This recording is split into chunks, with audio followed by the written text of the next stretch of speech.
why my relationship with my spouse is not good, why I do not share a good rapport with my teachers, why me and my father are always having conflicts. So we all have such questions in our minds all the time. So to understand that, it's very important to understand the houses that represent a certain relationship.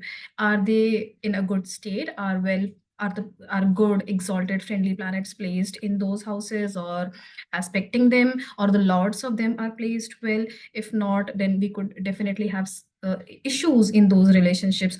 So to do understand that, it's important to understand which house represents which relationship, which you will be learning in this video. So, when we talk about relationships, how do we see what kind of relationship will we have with our mother or with our father, with our siblings, with friends, with our partner, with our children? So, for that, each house has been allotted. Each relationship has been allotted one house in the birth chart, and when we check the state of that house, we know how the relationship with that person is going to be. So the first house, you see here I have written as self. First house represents ourselves. If somebody has a very good first house where the ascendant lord is placed well, very benefic planets are placed in the first house and strong, in good condition, no malefic affliction, so you know that this person is going to do very well in his life. He will have good health, he will get success, he will have a good personality, he will be loved by everybody, respected by everybody, because first house represents ourselves. Similarly, second house represents family. Now, family, your parents, your brothers, sisters, all those are covered all together in a family.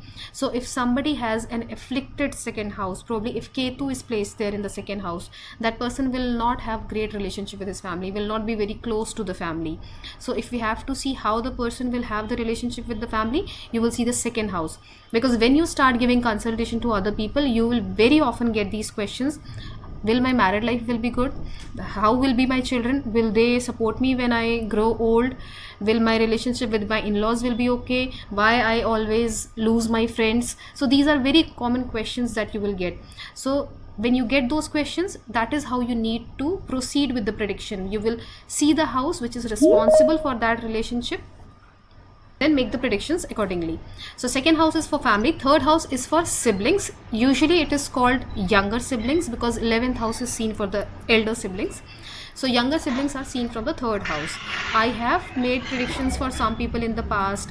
For example, if somebody has Ketu in the third house, then that person will not have younger siblings, because Ketu is a planet of separation and detachment. So even if they have younger siblings, they pass on, maybe they die premature because they're born as premature and they die, or they die after a few years. So something of that sort happens. Or even if they are alive, your relationship with them will not be okay, or you will not be staying with them, they will be staying at different places. So that is how you need to make predictions. So third house is for siblings, fourth house is for mother, fifth house for children, sixth for uncle. This is maternal uncles, family of your mother, siblings of your mother. So you see, the first house is for self, and the third house from the first house is for your siblings. Similarly, fourth house is for mother, and the third house from the fourth house is for mother's siblings, so your maternal uncles. Then the seventh house is for your spouse, for your life partner. Eighth house is for your in-laws. Now as you see, first house is for ourselves, second house is for our family. So seventh house is for spouse, so the eighth house is for spouse family, so your in-laws.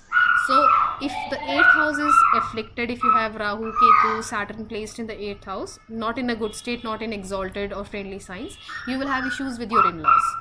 So when you get questions regarding divorce, will I go through divorce, will I have a good married life, you need to see both the 7th and the 8th houses, because 7th house represents your spouse and 8th house represents your in-laws. So even if the 7th house looks okay, but the 8th house is highly afflicted, people end up having divorce because of some issues with their in-laws. So it's important to see both the houses in that case. 9th house is for father, 10th house is for sister-in-law, 11th is for son and daughter-in-law, and it's also for friends. If you have, if, as I said, people get a lot of, people ask a lot of questions, I do not have a lot of friends, or I make friends but I lose them very often. So in those kind of scenarios, those kind of questions, you need to check how the 11th house looks. Can we go on mute, please? And the 12th house represents self identity. What it means is that uh, probably the subconscious mind of us, because as a person we are somebody which is being represented by the first house, but there is an inner self of ourselves that is represented by the 12th house. 12th house, as you might know, is also the house of moksha, the enlightenment, and also the end of everything. So after end of ourselves we are still a soul, right? There is an identity that is attached to this body, so that is represented by the 12th house. So this is how we see the relationships from different houses. In the next video, we are going to talk about the different professions represented by different planets. So it's a very common question that you have for yourself, your children, your spouse, your friends, your family. What is the best career for this person, right? So it's important to understand which planet is signifying which profession, and then map it within your chart which planet is most well placed, and based on that decide the profession that will be suitable for you or for anyone else. So stay tuned, subscribe to my channel, and we will be uploading the next video very soon. In the meantime, if you would like to go through the whole course content, do drop me an email at indianvedichouse@gmail.com. Thank you.